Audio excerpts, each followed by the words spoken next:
Hello everyone. So this is our K-12 kit and today we are going to work on the project LDR segment. So let's see how it's done. First, we will connect the power to the positive of the LDR.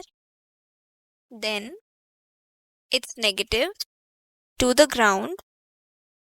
Then the output of the LDR to whichever segment we need to display. For example, I'm taking the A1, this one. And then its negative to the ground. Before making the connections fully, we have lit a torch towards the LDR for the light source. Okay. Now, when this beam of light will break, the display should be there. That is, the segment is supposed to display. Now let's check.